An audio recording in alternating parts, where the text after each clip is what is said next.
দেখুন 10ই জুন 2026 একটা notice Tripura health and services ডাইরেক্টরের অফিস থেকে দেওয়া হয়েছিল, যেখানে লেখা হয়েছিল all registered nurses under the Tripura nursing council are requested to update their registration number in details at Tripura Nursing Council office as early as possible within 20th June 2026.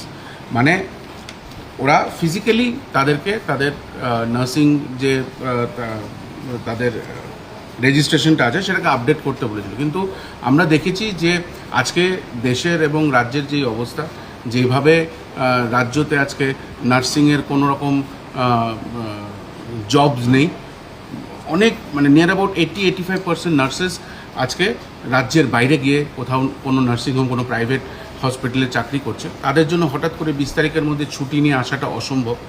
আমরা সকাল থেকেই ফোন পাচ্ছি যে এটা অনৈতিক, এবং আমরা জানি যে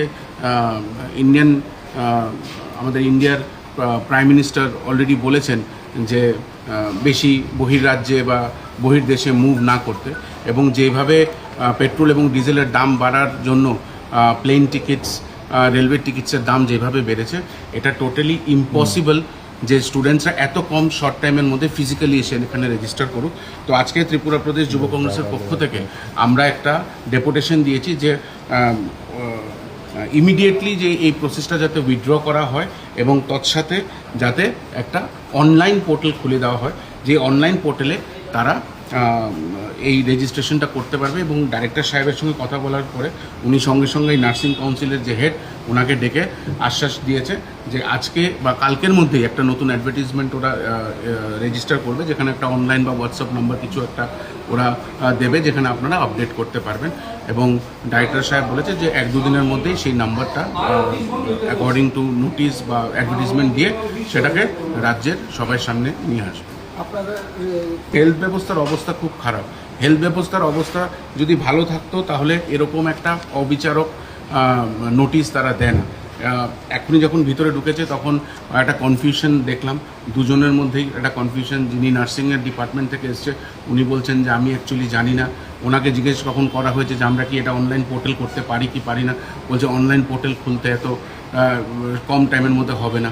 তো দেশের এবং এই রাজ্যের স্বাস্থ্য ব্যবস্থা ভেঙে চুরমার। আমরা আগেও দেখেছি যে ম্যাটারনিটি ওয়ার্ডে কুকুর ঘুমাচ্ছে এবং পেশেন্টরা রাজ্যের হসপিটালের বাইরে মাটিতে ঘুমাচ্ছে, এবং বাথরুম থেকে শুরু করে ক্লিনলিনেস সবাই জানে আজকে প্রত্যেকটা ত্রিপুরার প্রত্যেকটা হাসপাতালের কী অবস্থা। তো আমরা খুব থ্যাঙ্কফুল যে উনি প্রম্পট অ্যাকশন নিয়েছেন, এবং প্রম্পট অ্যাকশন যদি না নিত আমরা আন্দোলনে যেতাম।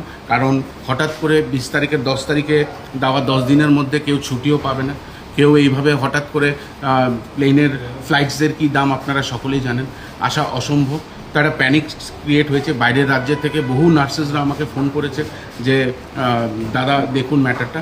তো সকালবেলা খবর পেয়ে আমি তৎক্ষণাৎ স্যারকে ফোন করেছি, ডেপুটেশনের জন্য টাইম নিয়েছি, এবং আমরা আজকে ডেপুটেশন দিয়েছি, এবং উনি আশ্বাস দিয়েছেন যে আজকে রাতেই বা 1-2 দিনের মধ্যেই একটা অনলাইন পোর্টাল খুলে দেওয়া হবে বা একটা হোয়াটসঅ্যাপ নাম্বার দেওয়া হবে, যেটার মধ্যে বহির্রাজ্যে যে ছেলেরা আছে, যারা ছুটি পাচ্ছে না, যারা আসতে পারবে না, তারা এই রেজিস্ট্রেশনটা আপডেট করতে পারবে।